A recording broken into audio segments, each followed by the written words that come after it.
ಕರ್ನಾಟಕ ರಾಜ್ಯದ ಮುಖ್ಯಮಂತ್ರಿಗಳ ಬದಲಾವಣೆ ಆಗೈತೆ, ಅದು ಸಮಯ ಸಿಎಂ ಬದಲಾವಣೆ ಆಗೈತೆ. ಈಗ ಅಭಿಮನ್ಯುವನ್ನ ಮೋಸದಲ್ಲಿ ಕತ್ತರಿಸ್ತಾರೆ ಅಂತ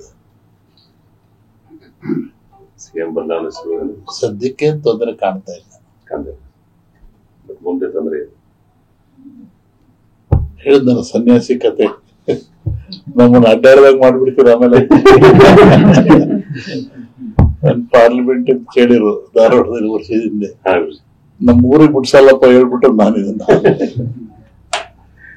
ಯಾಕೆಂದ್ರೆ ಈಗ ಈ ಜನರು ಇದೆಲ್ಲವನ್ನ ಒಂದು ಮನಃಶಾಂತಿಯಿಂದ ತಗೊಳ್ತಾ ಇಲ್ಲ, ದ್ವೇಷ ಭಾವನೆಯಿಂದ ತಗೊಳ್ತಾ ಇದ್ದಾರೆ. ಮತ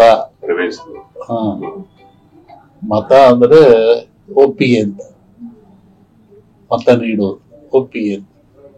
ಆತ್ಮಸಾಕ್ಷಿಯಾಗಿ ನಿಮ್ಮ ಮತವನ್ನು ನೀವು ದಾನ ಮತ ದಾನ ಮಾಡ್ತಾ ಇಲ್ಲ, ಪರ್ಚೇಸ್ ಮಾಡ್ಕೊಂತ ಇದಾರೆ ಅವರು.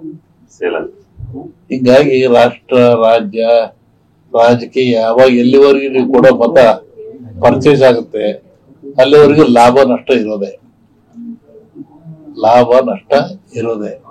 ಲಾಭ ಯಾರು ಮಾಡ್ಕೊಂತಾರೆ, ನಷ್ಟ ಯಾರು ಮಾಡ್ಕೊಂತಾರೆ? ಸೋತನ ಸತ್ತ, ಗೆದ್ದನ ಸೋತ. ಒಂದು ಎಲೆಕ್ಷನ್ ಅಂದ್ರೆ ಒಂದು 50-60 ಕೋಟಿ ಬೇಕು. ಮತ್ತೆ ಹೆಂಗೆ ನೈಜ ರಾಜಕಾರಣ ಅಪೇಕ್ಷೆ ಪಡ್ತೀವಿ ಈ ದೇಶದಲ್ಲಿ?